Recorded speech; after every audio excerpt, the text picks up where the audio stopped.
अस्सलामुअलैकुम व्यूअर्स, इस वीडियो में हम चंद अहम रिलेटिव प्रोनाउंस के यूज को समझने की कोशिश करेंगे कि डिफरेंट सेंटेंसेस में उनको कैसे यूज किया जाता है। और वो रिलेटिव प्रोनाउन है हु, हुम एंड हुज। तो चलें स्टार्ट करते हैं अपने लेक्चर को। हु वर्सेस हुम।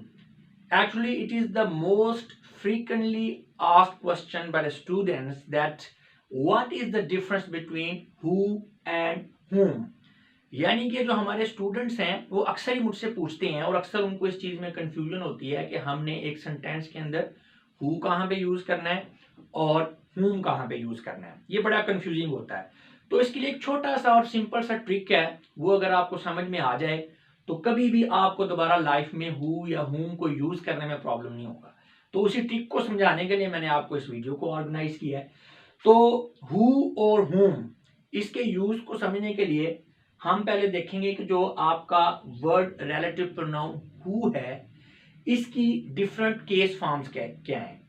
जैसे आपका पर्सनल प्रोनाउन होता है ना, उसके डिफरेंट केस फॉर्म्स हैं, बिल्कुल इसी तरह आपका ये जो रिलेटिव प्रोनाउन हु है इसकी भी 3 केस फॉर्म है। वो केस फॉर्म कौन सी हैं? सब्जेक्टिव और नॉमिनेटिव केस, यानी कि जब आपका रिलेटिव प्रोनाउन हु एक सेंटेंस के अंदर सब्जेक्ट के तौर पर यूज हो रहा है तो फिर उसकी ये केस फॉर्म होगी हु। और जब आपका रिलेटिव प्रोनाउन हु जो है उसके पोजेशन को शो करना है हमने किसी सेंटेंस के अंदर, तो फिर इसकी पोजेसिव या जेनेटिव केस यूज होगा और वो क्या है? हुज है। यानी हुज जो है ये हु का क्या है? ये इसका पोजेसिव फॉर्म है, पोजेसिव केस है। ऑब्जेक्टिव एक्यूजेटिव केस जी, जब आपका जो रिलेटिव प्रोनाउन हु है ये किसी सेंटेंस के अंदर एज एन ऑब्जेक्ट यूज हो रहा है तो फिर हम इसकी ऑब्जेक्टिव फॉर्म को, इसकी ऑब्जेक्टिव केस को यूज करेंगे जो कि हुम है। इनफॉर्मल इंग्लिश में हम हु के ऑब्जेक्टिव फॉर्म को भी हु लिया जाता है। वो आप पुरानी रीडिंग्स को ही देखेंगे या सिंपल किसी ने को बात की हुई है, फॉर्मल राइटिंग नहीं है, तो उसमें ऑब्जेक्टिव के तौर पर हु को भी ले लिया जाता है। लेकिन जो सही इसकी जो ऑब्जेक्टिव फॉर्म है वो हुम है।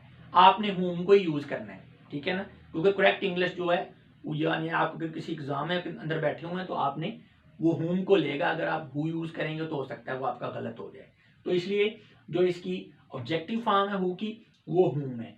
ये जो हमारा हु है इसकी डिफरेंट जो केस फॉर्म्स हैं इसके ऊपर मैंने इससे पहले, यानी जो आपका रिलेटिव प्रोनाउन का पार्ट 2 है, ये तीसरा चल रहा है, पार्ट 2 की वीडियो इसी टॉपिक पे बनाई है। तो उसमें बड़ी डिटेल में मैंने एग्जांपल्स की मदद से इसकी डिफरेंट केस फॉर्म्स को स्टडी किया है कि क्या क्या होती हैं, कैसे यूज होती हैं।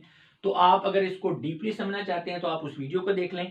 अभी यहाँ पे जस्ट मैंने एक ओवरव्यू देना था कि हु की 3 केस फॉर्म्स होती हैं, हु, हुज एंड हुम। ये इसकी सब्जेक्टिव फॉर्म है, ये इसकी पोजेसिव फॉर्म है और ये इसकी ऑब्जेक्टिव या एक्यूजेटिव फॉर्म है। तो चलें अब हम ये देखते हैं कि हु को हमने कब यूज करना है और हुम को कब यूज करना है। तो उनके लिए इन 2 सेंटेंसेस पर जरा गौर करते हैं। पहला सेंटेंस है the girl who rights well has received the gold medal. The girl whom all praise has received the gold medal। अब देख सकते हैं पहले सेंटेंस के अंदर who यूज हुआ है, दूसरे सेंटेंस के अंदर whom यूज हुआ है। अब सेंटेंस सेम ही है, पहले सेंटेंस में भी लड़की गोल्ड मेडल रिसीव कर रही है, दूसरे सेंटेंस में भी लड़की जो है वो गोल्ड मेडल ही रिसीव कर रही है। तो क्या वजह है कि हमने पहले सेंटेंस में who यूज किया है और दूसरे सेंटेंस में whom यूज किया है।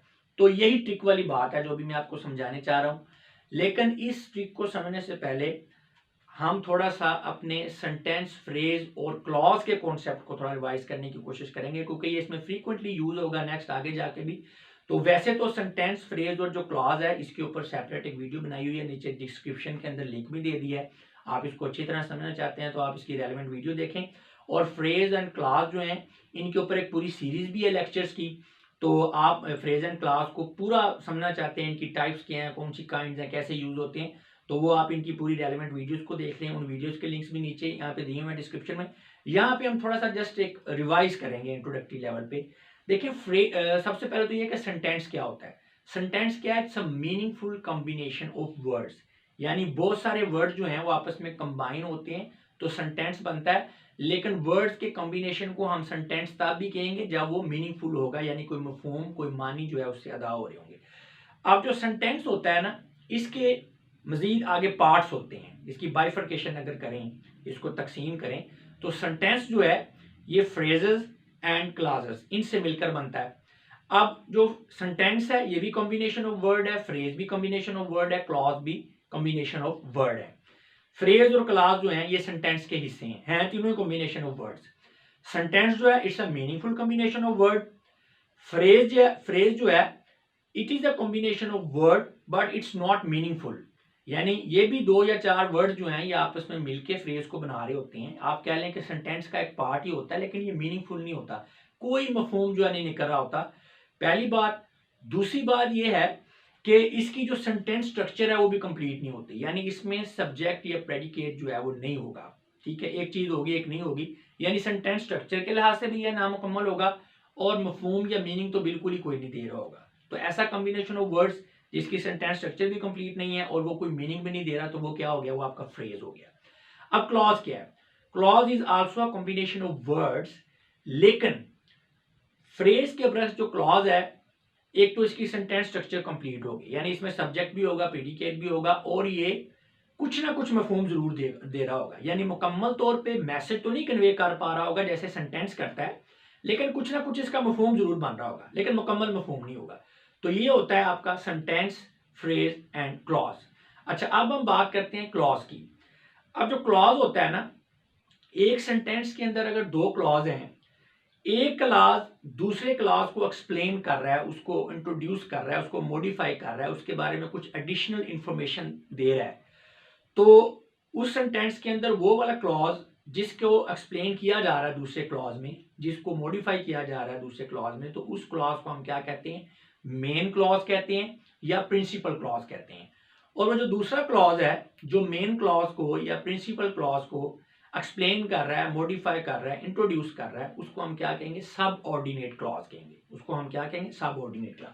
अब इन सेंटेंसेस में गौर करें तो हर सेंटेंस के अंदर 2 क्लॉज हैं। जो आपकी रेड इंक के साथ लिखी गई वर्ड्स हैं, ये मिलके क्या बना रहे हैं? ये आपका प्रिंसिपल या मेन क्लॉज है। और ग्रीन इंक वाले क्या हैं? सब ऑर्डिनेट क्लॉज है।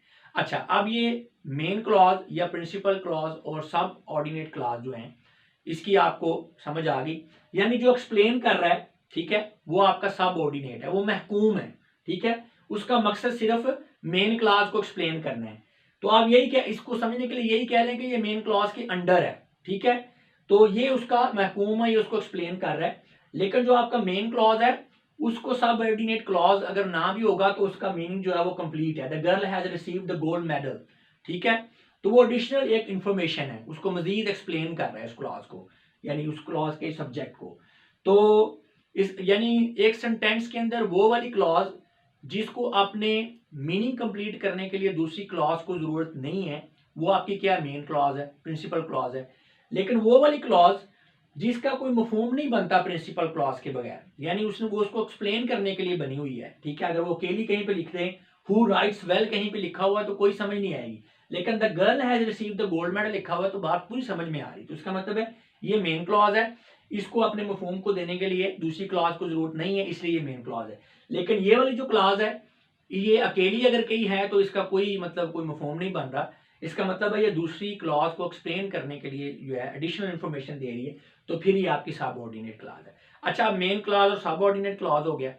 अब अगर आपका सबऑर्डिनेट क्लॉज जो है इसके अंदर रिलेटिव प्रोनाउन यूज हुआ है और आपकी ये पूरी की पूरी सबऑर्डिनेट क्लॉज जो है ये मेन क्लॉज की किसी चीज के बारे में जो है उससे रिलेट कर रही है, यानी आपका जो सबऑर्डिनेट क्लॉज है उसके अंदर रिलेटिव प्रोनाउन यूज हुआ है और आपकी ये सबऑर्डिनेट क्लॉज मेन क्लॉज की किसी चीज के बारे में इंफॉर्मेशन दे रही है, यानी उससे रिलेट कर रही है, उसको रिफर कर रही है, तो फिर हम उसे क्या कहेंगे? हम उसे रिलेटिव क्लॉज कहेंगे। यानी जो आपकी रिलेटिव क्लॉज होती है वो सबऑर्डिनेट क्लॉज ही होती है, लेकिन फर्क ये है कि उसके अंदर रिलेटिव प्रोनाउन यूज हुआ होता है और वो वाली जो ये सबऑर्डिनेट क्लॉज जो है ये मेन क्लॉज की किसी चीज को रिलेट कर रही होती है, उसको रिफर कर रही होती है। तो लिहाजा ये जो हमारे ग्रीन कलर में है ये सबऑर्डिनेट क्लॉज तो हैं, लेकिन ये रिलेटिव क्लॉज हैं क्योंकि इनके अंदर जो है हमने यूज किया हुआ है रिलेटिव जो है प्रोनाउन को। तो चलें, ये आपको सेंटेंस, फ्रेज और क्लॉज की भी समझ आ गई, मेन क्लॉज और सबऑर्डिनेट क्लॉज का भी पता चल गया और आपको रिलेटिव क्लॉज का भी पता चल गया। ये मैंने इसलिए आपको एक्सप्लेन कर दिया क्योंकि आगे तकरीबन जो है ना जितने भी कॉन्सेप्ट हैं ये रिलेटिव प्रोनाउन के उनमें यूज होना है। हमने बार बार इस चीज़ का जिक्र करना है कि रिलेटिव क्लॉज, तो फिर वो आपको कंफ्यूजन ना हो, इसलिए मैंने इसको एक्सप्लेन कर दिया जी। अब हमारा सवाल ये आता है कि इसमें हमने ये जो पहला सेंटेंस है उसमें हमने जो हु है वो हु क्यों यूज किया है, यानी नॉमिनेटिव केस क्यों यूज किया हुआ है, और दूसरे में हमने whom को क्यों यूज किया हुआ है। देखें जी, इसका सिंपल सा ट्रिक ये है कि आपने सबसे पहले तो ये देखना है, जब भी आपके सामने इस तरह से दो क्लॉज वाला सेंटेंस और रिलेटिव प्रोनाउन यूज हुआ है तो आपने ये देखना है कि जो आपका रिलेटिव प्रोनाउन है ये जो आपका मेन क्लॉज है उसमें कौन सी चीज को रिफर कर रहा है, कौन सी चीज से वो रिलेट कर रहा है। अब हु जो है ये किसको रिलेट कर रहा है, देखिए ना, the girl has received the gold medal. आपने इसमें से देखना है कि हु किसको रिलेट कर रहा है। हु गोल्ड मेडल को रिलेट कर रहा है, ठीक है, नहीं, इसका मतलब है गर्ल को रिलेट कर रहा है। तो इसका मतलब ये है कि जो हु है इसका एंटीसीडेंट कौन सा है, गर्ल है। तो सबसे पहले आपने क्या देखना है, आपने तलाश करना है कि एंटीसीडेंट क्या है, कौन सा है इसका। एंटीसीडेंट से मुराद ये होता है कि रिलेटिव प्रोनाउन जिस नाउन को या जिस प्रोनाउन को रिलेट कर रहा होता है, रिफर कर रहा होता है, उसका एंटीसीडेंट होता है। तो पहला आपका स्टेप क्या है कि आपने रिलेटिव प्रोनाउन का एंटीसीडेंट ढूंढना है मेन क्लॉज में से। जी तो हमने ढूंढ लिया है, वो गर्ल है, इसका मतलब वो जो है वो रिलेट कर रहा है गर्ल को, एक चीज होगी। दूसरा स्टेप है एंटीसीडेंट को ढूंढ लेने के बाद आपने क्या करना है कि आपने उस जो रिलेटिव क्लॉज है उसको उस एंटीसीडेंट के साथ मिला लेना है। अब जो स्ट्रक्चर बनेगी यानी रिलेटिव क्लॉज को और एंटीसीडेंट को आपस में मिलाने से उसमें आपने देखना है कि एंटीसीडेंट जो है उसका फंक्शन क्या है, वो सब्जेक्ट है या ऑब्जेक्ट है। अब इस चीज को समझने के लिए, इस चीज को आइडेंटिफाई करने के लिए कि जो एंटीसीडेंट है वो सब्जेक्ट है या वो ऑब्जेक्ट है, तो उसके लिए सबसे पहले आप एक्शन पे गौर करेंगे कि उस स्ट्रक्चर के अंदर एक्शन क्या हो रहा है, वर्ब का एक्शन क्या है। फिर आपने ये देखना है वो एक्शन कौन परफॉर्म कर रहा है। तो जो एक्शन परफॉर्म कर रहा होता है वो सब्जेक्ट होता है और जिसके ऊपर एक्शन हो रहा होता है यानी जो चीज वर्ब के एक्शन को रिसीव कर रही होती है वो ऑब्जेक्ट होती है। अब इसमें आपका जो relative clause who rights well, इसका एंटीसीडेंट कौन सा है, गर्ल है। तो आप इस रिलेटिव क्लॉज को मिला लें गर्ल के साथ, तो अब ये आपकी स्ट्रक्चर बन रही है the girl who rights well. अब इस स्ट्रक्चर में आपने ये देखना है कि जो आपकी गर्ल है ये सब्जेक्ट है या ऑब्जेक्ट है। अब इसको समझने के लिए हम क्या देखेंगे, एक्शन देखेंगे। एक्शन क्या हो रहा है, राइट्स, लिखने का। अब कौन लिख रहा है, लड़की लिख रही है, लिखने का काम लड़की कर रही है, गर्ल कर रही है, इसका मतलब गर्ल क्या है, ये सब्जेक्ट है। और आपका रिलेटिव प्रोनाउन किसको रिफर कर रहा है, किसको रिलेट कर रहा है, गर्ल को। तो इसका एंटीसीडेंट क्या है, गर्ल है। अब आपकी जो गर्ल है यानी जो आपका एंटीसीडेंट है वो अगर सेंटेंस में सब्जेक्ट के तौर पे यूज हो रहा है, यानी जो रिलेटिव क्लॉज को मिलाने से जो सेंटेंस बन रहा है उसके अंदर सब्जेक्ट के तौर पे यूज हो रहा है, तो क्या है, फिर हमने जो रिलेटिव प्रोनाउन है जो आपका उसकी हमने सब्जेक्टिव केस ही यानी कि नॉमिनेटिव फॉर्म जो है वो यूज करनी है। वो क्या है, हु है, इसलिए यहाँ पे हम हु यूज कर रहे हैं। तो वेरी सिंपल, फिर रिपीट कर रहा हूं। पहले आप ये देखेंगे कि जो रिलेटिव क्लॉज के अंदर आपका रिलेटिव प्रोनाउन है उसका एंटीसीडेंट कौन सा है, कौन है उसका एंटीसीडेंट मेन क्लॉज में। फिर आपने उस एंटीसीडेंट को रिलेटिव क्लॉज के साथ मिला के जो सेंटेंस बनाना है उसमें समझने की कोशिश करनी है कि जो आपका जो एंटीसीडेंट है वो उस स्ट्रक्चर में सब्जेक्ट बन रहा है या ऑब्जेक्ट बन रहा है। अगर सब्जेक्ट बन रहा है तो आप हु की नॉमिनेटिव केस को यूज करेंगे यानी हु को यूज करेंगे। अगर वो आपका एज एन ऑब्जेक्ट यूज हो रहा है तो उसको फिर आप उसकी जो है वो एक्यूसेटिव केस यानी हुम को यूज करेंगे। तो नेक्स्ट सेंटेंस में क्या हुआ है, अब उसमें यही है, द गर्ल हुम all praise has received the gold medal. अब ये ग्रीन कलर वाली आपकी रिलेटिव क्लॉज है, इसमें आपका रिलेटिव प्रोनाउन हुम है। तो आपने ये हुम देखना है कि ये किसको रिलेट कर रहा है, गर्ल को कर रहा है, गोल्ड मेडल को कर रहा है, गर्ल को कर रहा है, इसका मतलब है एंटीसीडेंट इसका भी गर्ल ही है।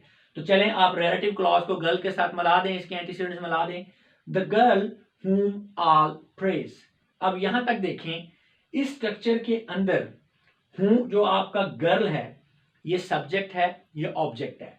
अब इस चीज को हमने कैसे पहचानना है, हमने पहले एक्शन को देखना है। एक्शन क्या हो रहा है स्ट्रक्चर में, इस स्ट्रक्चर के अंदर एक्शन हो रहा है प्रेज करने का, तारीफ करने का। तो तारीफ कौन कर रहा है, लड़की कर रही है, बिल्कुल भी नहीं, तारीफ कर रहे हैं ऑल, इनडेफिनेट इसमें प्रोनाउन यूज हुआ है ऑल, यानी बहुत सारे लोग हैं वो तारीफ कर रहे हैं। लड़की नहीं कर रही, लड़की की तारीफ हो रही है। इसका मतलब है ये जो प्रेज का एक्शन है ये गर्ल रिसीव कर रही है। तो इसका मतलब है इस स्ट्रक्चर में यानी रिलेटिव क्लॉज को एंटीसीडेंट के बनाने के साथ जो इसकी स्ट्रक्चर बन रही है उसमें गर्ल क्या कर रही है, ये ऑब्जेक्ट के तौर पर रोल प्ले कर रही है। जो एंटीसीडेंट आपका वो ऑब्जेक्ट है, तो लिहाजा फिर हमने हु की कौन सी फॉर्म यूज करनी है, ऑब्जेक्टिव या एक्यूसेटिव फॉर्म यूज करनी है, वो क्या है, हुम है। तो लिहाजा यहाँ पे हम हुम यूज कर रहे हैं। ठीक है, अब सेंटेंस सेम ही है, दोनों में लड़की गोल्ड मेडल रिसीव कर रही है, लेकिन पहले में क्योंकि पहला जो रिलेटिव क्लॉज है उसके एंटीसीडेंट गर्ल जो है वो सब्जेक्ट बन रही है क्योंकि वो अच्छा लिखती है, उसके बारे में एडिशनल इंफॉर्मेशन है ना।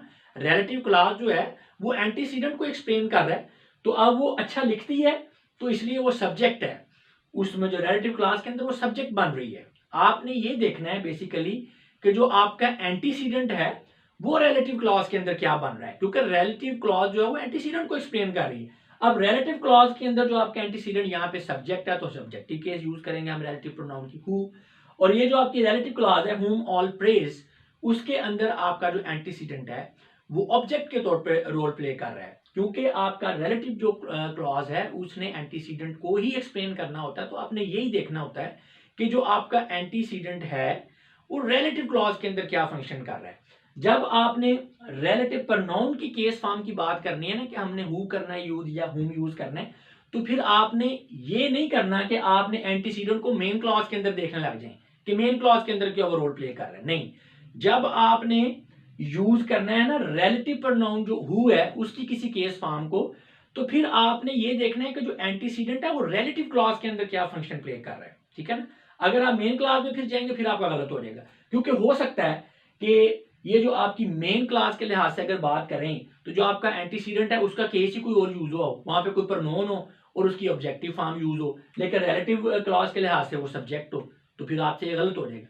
तो लिहाजा बस इसमें सिंपल सा ट्रिक ये है कि पहले आपने एंटीसीडेंट को देखना है कि वो है क्या मेन क्लॉज में, फिर आपने ये देखना है कि जो आपका एंटीसीडेंट है वो आपकी रिलेटिव क्लॉज के अंदर क्या रोल प्ले कर रहा है, उसका क्या फंक्शन है।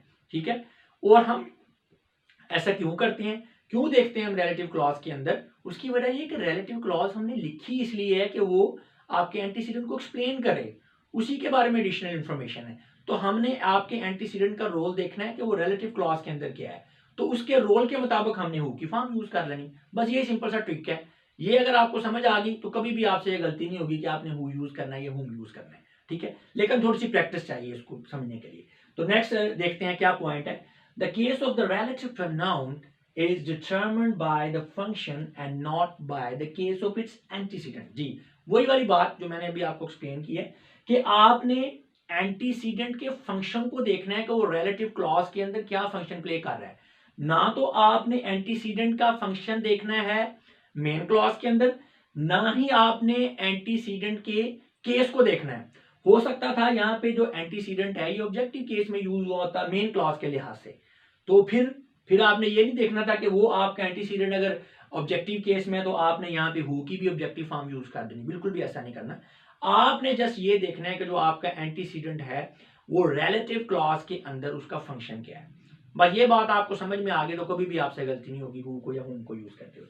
नेक्स्ट देखें, a relative pronoun agrees with its antecedent in gender, number and person but not in case। हाँ, ये बात आपने ये भी ध्यान में रखनी है कि जो आपका रिलेटिव प्रोनाउन होगा वो जेंडर में, नंबर में और पर्सन में वो एग्री करता है एंटीसीडेंट के साथ, लेकिन केस के लिहाज से एग्री नहीं करता। यानी केस के लिहाज से इस तरह से एग्री नहीं करता कि फर्ज करें यहाँ पे मेन क्लास के लिहाज से वो ऑब्जेक्टिव केस में यूज हुआ है या वो सब्जेक्टिव केस में यूज हुआ है, तो आपने ये नहीं देखना कि मेन क्लास में वो सब्जेक्टिव केस है तो आपने उसको सब्जेक्टिव बना दें, मेन क्लास में ऑब्जेक्टिव केस के तौर पे यूज हुआ है आपका एंटीसीडेंट, तो आप यहाँ पे आपके रिलेटिव प्रोनाउन को ऑब्जेक्टिव लिखते हैं, ये फिर गलत हो जाएगा। आपको मैं फिर बार बार रिपीट कर रहा हूं कि आपने रिलेटिव क्लॉज के अंदर रिलेटिव प्रोनाउन की कौन सी केस फॉर्म यूज करनी है ये आपने डिसाइड करना है इस चीज से कि जो आपका एंटीसीडेंट है वो रिलेटिव क्लॉज के अंदर रोल क्या प्ले कर रहा है, क्या फंक्शन कर रहा है, वो सब्जेक्ट है या ऑब्जेक्ट है। बस ये सिंपल सा ट्रिक है। बाकी ये हमें पता ही है कि कोई भी प्रोनाउन हो, चाहे वो जरूरी नहीं कि वो आपका रिलेटिव प्रोनाउन ही है, वो आपका जो एंटीसीडेंट होता है उसके लिहाज से उसका जेंडर होगा, उसी के लिहाज से उसका नंबर होगा, उसी के लिहाज से उसका पर्सन होगा। ये पर्सनल प्रोनाउन में भी मैं आपको डिटेल में बता चुका हूँ। बस इसमें ये एडिशनल इन्फॉर्मेशन ये दी है कि केस का आपने रिलेटिव प्रोनाउन में ख्याल रखना है कि केस के लिहाज से वो उससे रिलेट नहीं कर रहा, ठीक है। अच्छा जी, एक और इंपॉर्टेंट पॉइंट जो है इसी वाले से वो ये है, generally who and whom are used for human beings but sometimes they are used in referring to animals. जी, ये जो आपके हु एंड हुम है आमतौर पर ये इंसानों के लिए यूज होते हैं, ठीक है, लेकिन कभी कभार ओकेशनली जो है ये जानवरों को रिफर करने के लिए भी हम इनको यूज कर लेते हैं, ठीक है। इसके अलावा they may refer to singular or plural noun, masculine and feminine gender. जी, यानी ये जो आपकी तीन केस फॉर्म्स हैं हु, हुज एंड हुम, ये आपका सिंगुलर है, आपका एंटीसीडेंट, चाहे वो आपका प्लूरल है, चाहे वो मैस्कुलिन है या चाहे फेमिनिन है, यही है। ऐसा नहीं है कि सिंगुलर के लिए कुछ और होगी, प्लूरल के लिए कुछ और होगी, मैस्कुलिन के लिए कुछ और होगी, फेमिनिन के लिए कुछ और होगी। केस फॉर्म्स तीन ही है, हु, हुज एंड हुम। चाहे आपका जो है एंटीसीडेंट वो सिंगुलर है, चाहे प्लूरल है, चाहे मैस्कुलिन है, चाहे फेमिनिन है। तो चलें हम इनकी और एग्जांपल्स देख भी लेते हैं, डिफरेंट जेंडर और डिफरेंट जो है इसके नंबर के लिहाज से इसको देखते हैं इनकी एग्जांपल्स को, ताकि आपको अच्छे से क्लियर हो जाए ये point. The boy who just came is my brother. लड़का जो भी आया है वो मेरा भाई है। अब इसमें देखें रिलेटिव क्लॉज कौन सी है, हु जस्ट केम। तो आप अपने मेन क्लॉज में देखना है इसका कौन सा है एंटीसीडेंट। अब ये जो आपका हु है किसको रिलेट कर रहा है, ये ब्रदर को रिलेट कर रहा है या बॉय को रिलेट कर रहा है, दोनों हैं ही एक, एक्चुअल में ये बॉय को कर रहा है रिलेट, तो बॉय क्या है इसका एंटीसीडेंट है। अब आप इस एंटीसीडेंट को रिलेटिव क्लॉज के साथ मिलाएं। जी, the boy who just came. अब इस स्ट्रक्चर में जो आपका एंटीसीडेंट बॉय है वो कौन सा फंक्शन प्ले कर रहा है, उसके लिए आप क्या देखेंगे, एक्शन देखेंगे। एक्शन क्या है, केम, आने का फंक्शन हुआ है, कौन कर रहा है, लड़का कर रहा है, उसका मतलब लड़का क्या है, सब्जेक्ट है। तो इसका मतलब है हम रिलेटिव जो आपका प्रोनाउन है उसकी कौन सी फॉर्म यूज करेंगे, सब्जेक्टिव या नॉमिनेटिव फॉर्म यूज करेंगे, वो कौन सी है, हु। तो the boy who just came is my brother. अच्छा जी, नेक्स्ट देखें, the boy whom you just सा इज माय ब्रदर। हाँ जी, अब सेंटेंस तकरीबन सेम ही है लेकिन यहाँ पे होम यूज हुआ है, तो अब इस पे गौर करें आप। होम यू जस्ट सा ये आपका रिलेटिव क्लॉज है, होम किसको रिफर कर रहा है, किसको रिलेट कर रहा है मेन क्लॉज में, बॉय को, ब्रदर को, दोनों एक ही चीज है। एक्चुअल में ये बॉय को रिफर कर रहा है, बॉय को रिलेट कर रहा है, तो बॉय क्या है, वो एंटीसीडेंट है। तो अब आपने रिलेटिव क्लॉज को एंटीसीडेंट के साथ मिला के स्ट्रक्चर बनानी है। जी, क्या बन गई जी, the boy whom you just saw. तो अब इस स्ट्रक्चर में देखें लड़का क्या कर रहा है, हाँ जी, सब्जेक्ट है ऑब्जेक्ट है, देखने का फंक्शन हो रहा है सा। लड़का देख रहा है, नहीं लड़का नहीं देख रहा, यू देख रहा है। इस स्ट्रक्चर में द बॉय होम यू सा, the boy whom you just सा, इस स्ट्रक्चर में आपका सब्जेक्ट क्या बन रहा है, यू है, क्योंकि यू देख रहा है। इसका मतलब है जो बॉय है ये सब्जेक्ट नहीं है, बॉय क्या है, बॉय जो है ये ऑब्जेक्ट है, इसे देखा जा रहा है, यू इसे देख रहा है। तो इसका मतलब है इस स्ट्रक्चर के अंदर रिलेटिव क्लॉज की अगर हम बात करें इसके साथ मिलाएं एंटीसीडेंट को, तो बॉय क्या है, ये एक आपका ऑब्जेक्ट है, ठीक है। तो लिहाजा फिर हम रिलेटिव प्रोनाउन के कौन सा केस यूज करेंगे, ऑब्जेक्टिव केस यूज करेंगे, एक्यूजेटिव केस यूज करेंगे, वो क्या है, हुम है। तो यहाँ पे हम हुम यूज कर रहे हैं। तो अब मेरा ख्याल है आपको ये पॉइंट समझ में आ गया होगा। हम रिलेटिव क्लास के अलावा देखें अगर सेंटेंस को, मेन क्लास को, the boy is my brother, ठीक है, तो बॉय क्या है, वो सब्जेक्ट है। लेकिन अगर उसी बॉय को हम रिलेटिव क्लास के अंदर देखें तो उसमें वो ऑब्जेक्ट बन रहा है, ठीक है ना, उसके अंदर वो ऑब्जेक्ट बन रहा है। तो इसलिए फिर हमने रिलेटिव जो प्रोनाउन है इसकी ऑब्जेक्टिव केस को यूज करना है। नेक्स्ट है, this is the girl who rights well. ये वो लड़की है जो अच्छा लिखती है। तो अब यहाँ पे देखें हु राइट्स वेल, हु किसको रिलेट कर रहा है, गर्ल को, एंटीसीडेंट है। तो the girl who rights well, तो कौन वेल जो है कौन लिख रहा है, लिखने का फंक्शन हो रहा है, कौन कर रहा है, गर्ल कर रही है, गर्ल सब्जेक्ट है इसलिए सब्जेक्टिव फॉर्म हु है। नेक्स्ट देखें, this is the girl whom all praise. जी, तो यहाँ पे देखें होम किसको रिलेट कर रहा है, गर्ल को, इसका मतलब है एंटीसीडेंट क्या है, वो गर्ल है। अब गर्ल को मिलाएं आप इसके साथ रिलेटिव क्लॉज के साथ, गर्ल होम ऑल प्रेज, लड़की जिसकी सब तारीफ करते हैं। एक्शन क्या हो रहा है, प्रेज का, कौन कर रहा है, लड़की कर रही है, नहीं ऑल कर रहे हैं, इंडेफिनिट प्रोनाउन है। तो कोई भी बहुत सारे लोग हैं, ऑल है, सब के सब उसकी तारीफ कर रहे हैं। इसका मतलब लड़की तारीफ कर नहीं रही, इसकी हो रही है, सब कर रहे हैं। तो इसका मतलब रिलेटिव क्लॉज के लिहाज से देखें तो गर्ल क्या है, ऑब्जेक्ट है, तो फिर रिलेटिव प्रोनाउन की कौन सी केस यूज करेंगे, एक्यूजेटिव केस यूज करेंगे, whom। This is the girl whom all praise। उम्मीद है कि आपको समझ आ गया वो ये पॉइंट अच्छी तरह से। ये मैं बहुत ज्यादा इस पर फोकस कर रहा हूँ, बार बार रिवाइज इसलिए कर रहा हूँ, हो सकता है कुछ लोग बोर भी हो रहे हो कि बार बार रिवाइज कर रहा हूँ, उसकी वजह है कि स्टूडेंट्स बहुत ज्यादा गलत करते हैं इसको, ताकि आपको अच्छी तरह से क्लियर हो जाए। जी, she invited whoever needed help। उसने दावत दी जिस किसी को भी जरूरत हुई जो है हेल्प की। अब इसमें देखें whoever किसको रिलेट कर रहा है जी, गौर करें। whoever का एंटीसीडेंट शी नहीं है, ये भी आपको बताने वाली बात है, क्योंकि ये भी आपका इंडेफिनेट फॉर्म में है तो एक्सप्रेस ही नहीं हुआ। एंटीसीडेंट जो है वो इस सेंटेंस के अंदर एक्सप्रेस नहीं हुआ। तो ये whoever जो कोई भी, ये कोई भी हो सकता है, ठीक है ना, इंडेफिनेट है, पता नहीं एग्जैक्ट आपको नजर नहीं आ रहा, एक्सप्रेस नहीं हुआ। तो अब ऐसी सूरत हाल में क्या है, ये इंडेफिनेट प्रोनाउन को कर रहा है। अब इंडेफिनेट प्रोनाउन को लगाएं यहाँ पे, कोई भी है, फर्ज करें अली नीडेड हेल्प, ठीक है, हेल्प की जरूरत किसको है, अली को है। तो अली क्या बनेगा फिर, वो सब्जेक्ट बनेगा, यानी कोई भी आपका प्रोनाउन ले लेना, कोई भी चीज एंटीसीडेंट है, अली ले लें, अहमद ले लें, ही ले लें, शी ले लें, उसको यहाँ पे अटैच करें, जैसे मैंने ऊपर वाले रूल में बताया, he needed help, she needed help, Ali needed help, however जो है कोई भी हो सकता है। अब ये कंपाउंड बन गया ना, कंपाउंड रिलेटिव प्रोनाउन है हुएवर। इसके ऊपर अलग से वीडियो बनाई हुई है, आखिर में वो मैं बताऊंगा आपको डिटेल में कि कंपाउंड रिलेटिव प्रोनाउन क्या होते हैं जी। तो अब ये जो हुएवर है, ये जो इसका एंटीसीडेंट है वो कोई भी हो सकता है ना, क्योंकि हुएवर का मतलब है जो कोई भी। अब जो कोई में अली है, जिशान है, आमद है, ही है, शी है, तो अब उसको जब इधर लगाएंगे तो वो सब्जेक्ट बनता है। तो लिहाजा फिर हम क्या करेंगे, रिलेटिव प्रोनाउन की subjective form who co use करेंगे, हुएवर। नेक्स्ट देखें, she invited whom ever she liked। जी अब आपको समझ आएगी असल में। अब यहाँ पे हमने whoever के बजाय whom ever यूज कर दिया है, जिस किसे भी, वो क्या था, whoever जिस किसी को भी मदद की जरूरत है, whomever जिस किसी को भी उसने पसंद किया, यानी जो पहला सेंटेंस है, she invited whoever needed help, उसने दावत दी, ठीक है, हर किसी को, ठीक है, जो कोई भी है उसको, जिसको हेल्प की जरूरत है, उसको उसने बुलाया, ठीक है, ताकि मैं करती हूँ आपकी help. She invited whomever she liked, उसने बुलाया जिस किसी को उसने पसंद किया, यानी जिसको उसने पसंद किया, जिसको उसने चाहा, उसको उसने बुला लिया। अब यहाँ पे भी ये जो आपका रिलेटिव प्रोनाउन है, इंडेफिनेट है, whomever जो कोई भी, एक्सप्रेस नहीं हो रहा है, यानी इसका जो एंटीसीडेंट है वो सेंटेंस के अंदर एक्सप्रेस नहीं है। अब whomever वो जो कोई भी हो सकता है। अब जो कोई में अली है, शाहद है, आमद है, ही है, शी है। अब आप लगाएं वहां पे, फर्ज करें हम कहते हैं अली है, अली शी लाइक्ड। अब देखें ना, यहाँ पे फर्ज करें अली लगाते हैं, तो अब इस स्ट्रक्चर को देखें, शी लाइक्ड। अब इसमें एक्शन क्या हो रहा है, पसंद करने का। अली पसंद कर रहा है, नहीं, शी पसंद कर रही है। तो अब इस स्ट्रक्चर में शी आपकी सब्जेक्ट है, पसंद उसे किया जा रहा है जो इनडेफिनेट, इसके बारे में पता नहीं, तो फिर उसका मतलब क्या है, वो ऑब्जेक्ट है।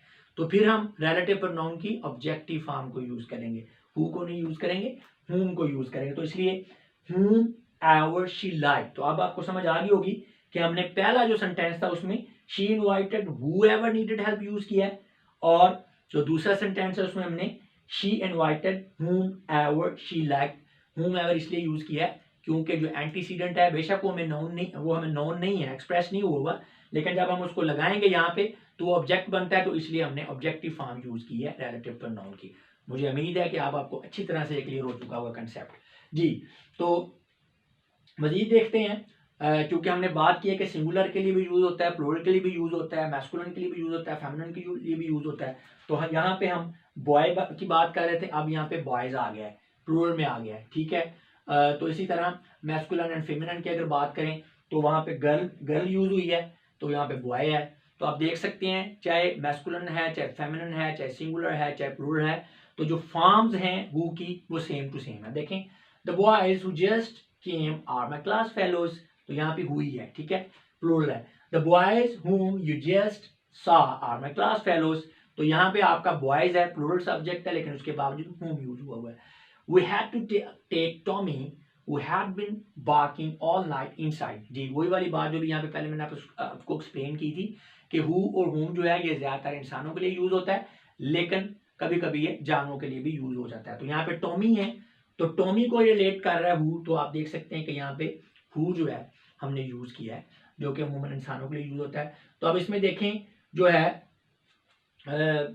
लेकर जाना है टॉमी को अंदर, और इसका मतलब है कि जो हु जो है ये रिलेट कर रहा है टॉमी को। अब टॉमी को आप आपका रिलेटिव क्लॉज के साथ मिलाएं, Tommy who had been barking all night. तो अब इस स्ट्रक्चर में काम कौन कर रहा है, सब्जेक्ट कौन है, टॉमी है, क्योंकि टॉमी भौंकता रहा है ना, बाहर कुछ नहीं किया है। तो लिहाजा फिर हम रिलेटिव प्रोनाउन की सब्जेक्टिव फॉर्म को यूज करेंगे, क्योंकि हमारा टॉमी जो है वो सब्जेक्ट बन रहा है जब हम उसको रिलेटिव क्लॉज के साथ अटैच करते हैं। तो लिहाजा हमने whom नहीं यूज किया, who यूज किया है जी। नेक्स्ट है जी, the relative pronoun who, whom is used to introduce restrictive or non-defining clause and non-restrictive defining or continuity clause जी।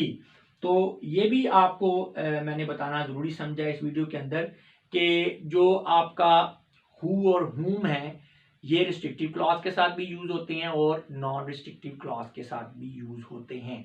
अब ये रिस्ट्रिक्टिव क्लॉज क्या है और नॉन रिस्ट्रिक्टिव क्लॉज क्या है, इसको भी थोड़ा समझ लेते हैं ताकि आपको ये क्लियर हो जाए। वैसे इसके ऊपर सेपरेट वीडियो भी है, लिंक भी नीचे डिस्क्रिप्शन में दे दिया है कि रिस्ट्रिक्टिव रिलेटिव क्लॉज क्या है और नॉन रिस्ट्रिक्टिव रिलेटिव क्लॉज क्या है। डिटेल में समझना चाहते हैं तो आप वो वीडियो देखें। थोड़ा सा यहाँ पे ओवरव्यू दूंगा।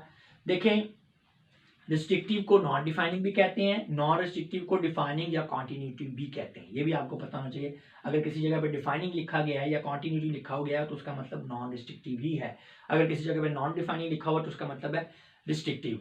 तो ऐसी क्लॉज जो कि मेन क्लॉज को लिमिट करे, रिस्ट्रिक्ट करे, उसको एक्सप्लेन करे, ठीक है ना, तो उसे हम क्या कहेंगे, उसे हम रिस्ट्रिक्टिव कहेंगे, नॉन डिफाइनिंग करेंगे। रिस्ट्रिक्ट करने का मतलब ये है कि रिलेटिव जो आपकी क्लॉज बन रही है, रिलेटिव क्लॉज, उसके बगैर जो है वो मेन क्लॉज का मफहूम क्लियर ना हो सके। यानी कि एक क्लॉज जो है, जो आपकी रिलेटिव क्लॉज है, वो अगर मेन क्लॉज के मफहूम को क्लियर करने के लिए जरूरी है, अगर आप रिलेटिव क्लॉज को निकाल देंगे तो पीछे जो आपका मेन क्लॉज बचेगा उसका मफहूम क्लियर नहीं होगा, तो फिर उस क्लॉज को हम क्या कहेंगे, रिस्ट्रिक्टिव क्लॉज कहेंगे, ठीक है, या नॉन डिफाइनिंग। और जो दूसरी क्लॉज है non restrictive, non restrictive clause वो होती है जो कि आपकी मेन क्लास के बारे में कोई एडिशनल इंफॉर्मेशन दे रही है। मेन क्लास के अंदर जो उसका एंटीसीडेंट है उसके बारे में एडिशनल यानी इंसिडेंटल कोई जमनी इंफॉर्मेशन दे रही है, जरूरी नहीं है। यानी कि अगर ऐसी क्लॉज, ऐसी रिलेटिव क्लॉज, उसको आप निकाल दें सेंटेंस में से, तो उसको निकालने के बावजूद भी जो आपकी पीछे मेन क्लॉज बचती है उसका मीनिंग पूरा है, ठीक है, वो पूरा मफहूम दे रही है, तो फिर ऐसी क्लॉज को हम क्या कहते हैं, नॉन रिस्ट्रिक्टिव। यानी कि वो रिस्ट्रिक्ट नहीं कर रही, उसके बगैर भी बात बन जाएगी। तो रिस्ट्रिक्टिव और नॉन रिस्ट्रिक्टिव को याद करने के लिए और समझने के लिए बस सिंपल सी बात यही है कि जो क्लॉज जरूरी है, जो रिलेटिव क्लॉज मेन क्लॉज के लिए जरूरी है यानी उसके मफहूम के लिए जरूरी है, वो रिस्ट्रिक्टिव या नॉन डिफाइनिंग है। और जो आपकी रिलेटिव क्लॉज मेन क्लॉज के लिए जरूरी नहीं है, उसके मफहूम को कन्वे करने के लिए जरूरी नहीं है, वो नॉन रिस्ट्रिक्टिव, डिफाइनिंग या कॉन्टिन्यूटिव क्लॉज है। लेकिन ये बात भी आपने अपनी कॉमन सेंस से ही समझनी है, इसकी कोई स्पेसिफिक रूल नहीं है। जब आप सेंटेंस को देखेंगे तो आपने उसकी सेंस में समझना है कि हाँ जी ये जो क्लॉज है ये इसके लिए जरूरी है या नहीं जरूरी, जरूरी है तो वो रिस्ट्रिक्टिव है, नहीं जरूरी तो नॉन रिस्ट्रिक्टिव है। अब देखें जरा इसको समझते हैं। The boy whom you wanted to seek help has gone abroad। अब इसमें whom you wanted to seek help ये आपकी रिलेटिव क्लॉज है, इसको सेंटेंस में से बाहर निकाल देते हैं तो क्या बचेगा, the boy has gone abroad. तो मफहूम तो क्लियर है लेकिन वजह क्या है, क्यों गया जी बाहर, ठीक है, कोई समझ नहीं आ रही, कोई पूरा कंसेप्ट नहीं क्लियर हो रहा। The boy has gone abroad, लड़का बाहर चला गया है लेकिन क्यों गया है कोई पता नहीं चल रहा। तो इसका मतलब है जो whom you wanted to seek help, लड़का जिससे आप मदद चाहते हैं वो बाहर चला गया। तो अब ये वाले जो रिलेटिव क्लॉज है ये इसका मतलब है जरूरी है, ये जो मेन क्लॉज है इसके मफहूम को क्लियर करने के लिए। इसको निकालते हैं तो पीछे से फिक्रा फीका हो जाता है, समझ ही नहीं आती वो क्यों बनाया गया, ठीक है। तो ये जरूरी है, इसलिए फिर क्या है, ये रिस्ट्रिक्टिव क्लॉज है, नॉन डिफाइनिंग क्लॉज है। और आप देख सकते हैं कि इसके अंदर whom यूज हुआ है। तो whom यहाँ इसलिए यूज हुआ है कि जब हम बॉय को मिलाते हैं रिस्ट्रिक्टिव क्लॉज के अंदर तो आप देख सकते हैं तो हेल्प चाहिए यू को, यू सब्जेक्ट है, बॉय क्या है, ऑब्जेक्ट बन जाता है क्योंकि इससे हेल्प चाहिए, एक्शन को रिसीव कर रहा है, तो लिहाजा फिर हम इसकी रिलेटिव जो प्रोनाउन है इसकी ऑब्जेक्टिव फॉर्म को यूज करते हैं, whom को यूज करते हैं। नेक्स्ट सेंटेंस देखें, my brother Ali whom you saw yesterday has gone abroad। मेरा भाई जो बाहर चला गया है, मेरा भाई अली जिसे आपने कल देखा था वो बाहर चला गया है। आप देखें ना यहाँ पे भी रिलेटिव क्लॉज है, ठीक है, लेकिन इसमें वर्ड करेंगे Ali whom you saw yesterday। इसको अगर आप बाहर निकाल देते हैं तो पीछे से जो सेंटेंस बनता है my brother has gone abroad, तो बात क्लियर है, ठीक है ना। यहाँ पे आइडेंटिटी भी आ गई है ना, माय ब्रदर कह दिया तो वो बंदा जो है वो बात कर रहा है, उसने एक्सप्लेन कर दिया कि उसका भाई है। आपने सब्जेक्ट की आइडेंटिटी को भी बता दिया साथ में, माई ब्रदर मेरा भाई हैज़ गॉन अब्रॉड, बाहर चला गया, तो बात बिल्कुल क्लियर है, कोई ज़रूरत नहीं है आपको रिलेटिव क्लॉज की। ठीक है, तो इसका मतलब ये है कि जो रिलेटिव क्लॉज है अली होम यू सा यस्टरडे, ये एडिशनल इंफॉर्मेशन दे रही है, ज़मनी इंफॉर्मेशन है, ज़रूरी इंफॉर्मेशन नहीं है। ठीक है, अगर ये ना भी होगा तो बात क्लियर है। ठीक है, लेकिन ये साथ लिख दिया तो एक एडिशनल इंफॉर्मेशन दे दी है कि मेरा भाई अली जिसे आपने कल देखा था वो बाहर चला गया। अब जिसे आपने कल देखा था एडिशनल इंफॉर्मेशन है, ना भी दें तो बात क्लियर है, मेरा भाई बाहर चला गया। तो इसका मतलब है ये आपकी क्या है, नॉन रिस्ट्रिक्टिव क्लॉज है, ये डिफाइनिंग क्लॉज है। ठीक है, तो यहाँ भी हमने हुम यूज किया, उसकी वजह यह है कि जब आप इसको ले लेते हैं ब्रदर अली हुम यू सा यस्टरडे, तो आप देखते हैं फंक्शन यू कर रहा है। ठीक है, इसके अंदर यू सब्जेक्ट है, अली या जो ब्रदर है वो इसके फंक्शन को रिसीव कर रहा है, देखने के अमल को रिसीव कर रहा है, अली को या यू को देखा जा रहा है, तो ये ऑब्जेक्ट है, लिहाजा रिलेटिव प्रोनाउन की ऑब्जेक्टिव फॉर्म हुम को हमने यूज किया है। इसमें एक और बड़ी इंपॉर्टेंट बात है, वो ये है use of comma in non restrictive और डिफाइनिंग क्लॉज। जी, जब आपने रिस्ट्रिक्टिव क्लॉज बनानी है, ठीक है, नॉन डिफाइनिंग क्लॉज को लिखना है, तो आपने रिलेटिव क्लॉज को मेन क्लॉज के साथ सेपरेट नहीं करना, वो उसके साथ ही होगी, जम हुई होगी उसके अंदर। लेकिन आपकी नॉन रिस्ट्रिक्टिव क्लॉज है, डिफाइनिंग क्लॉज है, तो आप उसको मेन क्लॉज से कोमा लगाकर सेपरेट करेंगे। आप देख सकते हैं यहाँ पे भी कोमा है, यहाँ पे भी कोमा है, तो रिलेटिव क्लॉज जो है वो कोमा की मदद से सेपरेट हुई हुई है। ठीक है, तो अगर आप रीडिंग कर रहे हैं तो ये आपके लिए एक बड़ा जबरदस्त क्लू है। अगर आपका जो क्लॉज है वो कोमास की मदद से सेपरेट है तो आपको पता चल जाएगा ये आपकी रिस्ट्रिक्टिव नॉन रिस्ट्रिक्टिव है, डिफाइनिंग क्लॉज है। और अगर कोमा नहीं है और बीच में जाम हुई है तो आपको पता चल जाएगा कि ये मीनिंग के लिए एसेंशियल है, ये मीनिंग दे रही है इसके अंदर, तो ये आपकी क्या है, ये रिस्ट्रिक्टिव है, नॉन डिफाइनिंग है। तो अच्छा, इसमें एक और चीज भी आपको बता देंगे, जो कोमा क्या है, पंक्चुएशन है, तो आपको ये पता है, ये पंक्चुएशन का जो मैं आपको टॉपिक पढ़ाऊंगा तो उसमें मैं ये डिटेल में ये बात आपको बताऊंगा कि पंक्चुएशन को चेंज करने से क्या होता है, मानी और मफहूम जो है वो सेंटेंस के बदल जाते हैं। तो कोमा जो है, अब जो है ये एक आप कह सकते हैं कि ये क्लू है आपके लिए, अगर लगा हुआ है तो समझ लें कि ये आपका क्या है, वो क्लॉज आपकी रिस्ट्रिक्टिव है, रिस्ट्रिक्टिव नहीं है, नॉन रिस्ट्रिक्टिव है। अगर नहीं लगा हुआ तो इसका मतलब रिस्ट्रिक्टिव है। अब ये देखें, my brother who is a teacher has gone abroad, नीचे वाला सेंटेंस देखें, my brother who is a teacher has gone abroad, दोनों सेंटेंस सेम है, क्लॉज भी सेम है। अब यहाँ पे थोड़ी सी कंफ्यूजन आपको हो सकती है कि यहाँ पे क्लॉज भी सेम है, मेन क्लॉज भी सेम है, रिलेटिव क्लॉज भी सेम है, डिट्टो है दोनों सेंटेंस, बिल्कुल सेम टू सेम, लेकिन यहाँ पे कोमाज है, यहाँ पे कोमा जो है नहीं लगे हुए। अब पहले सेंटेंस में कोमा नहीं लगा हुआ तो ये बात तो आपको क्लियर हो जानी चाहिए कि हु इज अ टीचर यहाँ पे क्या है, ये रिस्ट्रिक्टिव क्लॉज है, ये जरूरी है मैसेज देने के लिए। भाई जरूरी क्यों है, my brother has gone abroad, तो बात तो क्लियर है। देखिए यहाँ पे हमने कोमा नहीं ना लगाया, इस बात से हमें पता चल रहा है कि जरूरी है। क्यों जरूरी है, क्योंकि यहाँ पे आपका जो राइटर है वो आपको ये मैसेज देना चाह रहा है कि उसके और भी बहुत सारे भाई हैं, मैं उस भाई की बात कर रहा हूं जो टीचर है। ठीक है ना, इसलिए हु इज द टीचर जरूरी है। समझ आई है, मैसेज तो आपको जो राइटर है वो यही दे रहा है, my brother has gone abroad, मेरा भाई बाहर चला गया, लेकिन साथ में उसने हु इज द टीचर। अब ये who is the teacher additional information होती अगर कोमा लगा होता, अब कोमा नहीं लगा हुआ, इसका मतलब ये जरूरी है, रिस्ट्रिक्टिव है। अब क्यों जरूरी है, जरूरी इसलिए है कि यहां से यहां पे राइटर आपको मैसेज देना चाह रहा है कि भाई मेरे बहुत सारे भाई हैं, मैं उस भाई की बात कर रहा हूं जो टीचर है। अब यहां पे कोमा लगा हुआ है, अब कोमा लग गया, इसका मतलब ये जरूरी नहीं है, एडिशनल इंफॉर्मेशन है। यहाँ पे जो कह रहा है ना हु इज द टीचर, इसका मतलब ये है कि साथ कोमा लगा के वो बात कर रहा है, तो इसका मतलब ये बन रहा है कि जो राइटर है वो आपको ये एडिशनल इंफॉर्मेशन दे रहा है, उसका भाई एक ही है जो बाहर चला गया है, बस उसके बारे में वैसे ही उसने एडिशनली बता दिया है कि वो एक टीचर है। मेरा ख्याल आपको क्लियर हो चुका होगा जी। हु और हुम हो गया। अब हम देखेंगे हुज क्या होता है। तो हुज ये बहुत सिंपल है, हु और हुम में कंफ्यूजन होती है, हुज का कोई मसला नहीं होता स्टूडेंट्स को। हुज जो है ये हु की पोजेसिव फॉर्म है।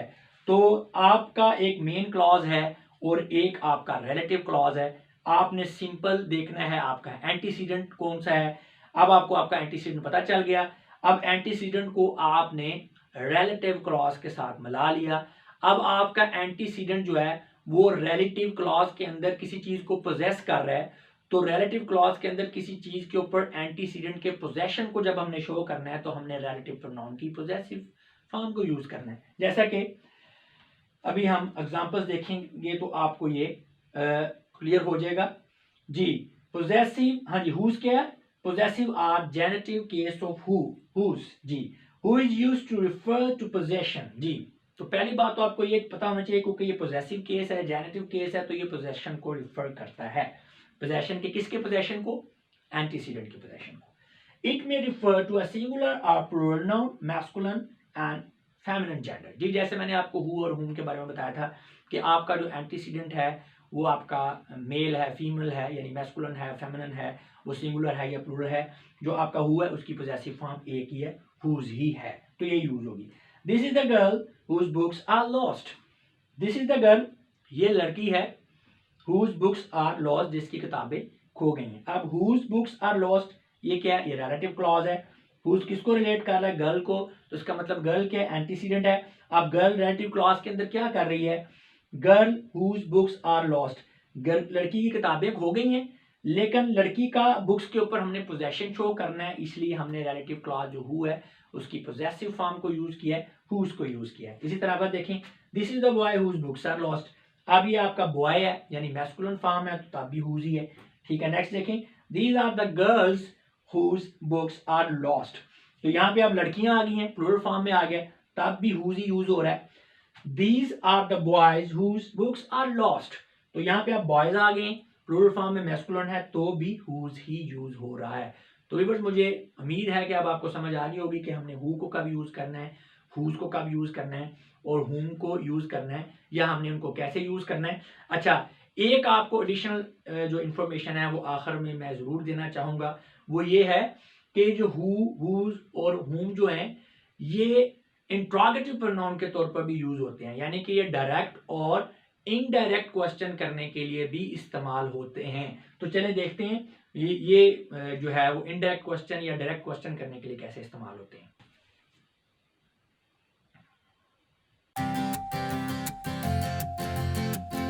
जी, तो पहले तो आप ये समझ लें कि डायरेक्ट एंड इनडायरेक्ट क्वेश्चन में क्या फर्क है। डायरेक्ट क्वेश्चन वो होता है जो डायरेक्ट पूछ लिया जाए आपसे, यानी डायरेक्ट आपसे पूछी गई है ना कोई बात।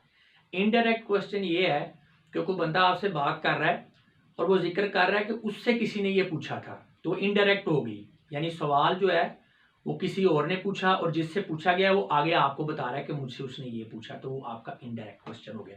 तो आपके जो ये जो आपके रिलेटिव प्रोनाउंस हैं, ये हु और हुज और जो हुम है, ये तीनों को तीनों, यानी जो आपका हु है इसकी तीनों फॉर्म जो हैं ये आपका कह लें कि इंट्रोगेटिव प्रोनाउंस के तौर पे यूज होते हैं, डायरेक्ट एंड इनडायरेक्ट क्वेश्चन के तौर पे यूज होते हैं।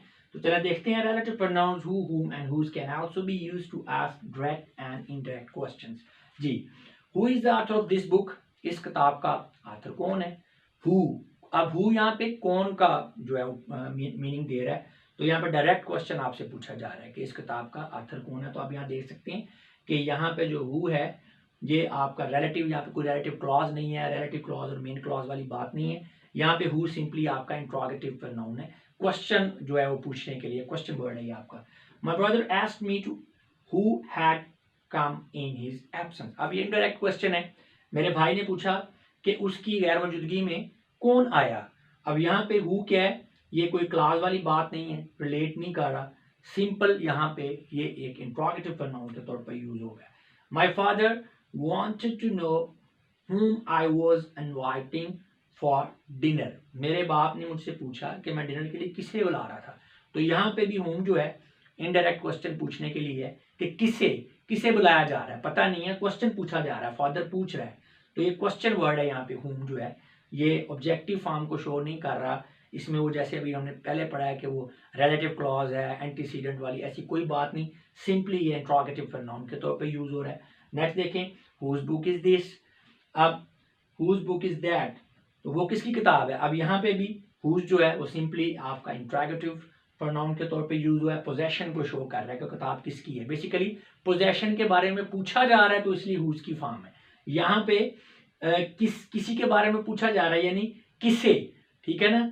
अगर कौन होता तो हु होना था, किसे यानी एक्शन हो रहा है, यानी इनवाइट होने का एक्शन जो है वो इनडेफिनेट जो आपका एंटीसीडेंट है, जो आपको एक्सप्रेस नहीं किया हुआ यहाँ पे, ठीक है, उसके ऊपर फंक्शन हो रहा है, तो इसलिए हूम है। तो ये आपने जहन में रखना है। ऑब्जेक्टिव फॉर्म और जो आपका सब्जेक्टिव फॉर्म है हु का, वो यूज़ करते हुए आपने बस इस प्रिंसिपल को अपने जहन में रखना है कि आपने एंटीसीडेंट को देखना है कि उसका फंक्शन क्या है। सब्जेक्ट है तो वो आपका हु बन जाएगा, अगर वो ऑब्जेक्ट है तो वो आपका हुम बन जाएगा, ठीक है। अगर पोजेशन शो करना है तो वो हुज है। अब यहाँ पे भी जो बंदा है वो आपका जो एंटीसीडेंट है उसका पता नहीं है, ठीक है, लेकिन बात उसकी नहीं, उसके पोजेशन की हो रही है कि किताब किसकी है जी, तो इसलिए फिर पोजेसिव फॉर्म है हु की, हुज यूज हो रहा है। इसी तरह whose can this bike be, ये किताब की ये जो बाइक है ये किसकी हो सकती है, तो यहाँ पे भी ऐसे ही है कि जो आपका एंटीसीडेंट है उसका नहीं पता, वो एक्सप्रेस नहीं हुआ हुआ, तो उसका पोजेशन शो करना है बाइक के ऊपर, उसके बारे में इंफॉर्मेशन नहीं चाहिए, बस ये चाहिए कि बाइक किसकी है। तो जब उसका पोजेशन शो करना है तो फिर उसके लिए हुज है। तो व्यूअर्स, मैं उम्मीद करता हूँ कि इस कॉम्प्रिहेंसिव लेक्चर के बाद आपको हुज और होम के बारे में मेरा ख्याल है कि आपको कन्फ्यूजन नहीं रह गई होगी। थोड़ा लंबा ज़रूर हो गया लेक्चर, लेकिन मैं पहले भी आपको बताता हूँ कि अगर आपने कुछ सीखना है तो फिर आप इस चीज़ से ना डरा करें कि वीडियो लंबी है या शॉर्ट है।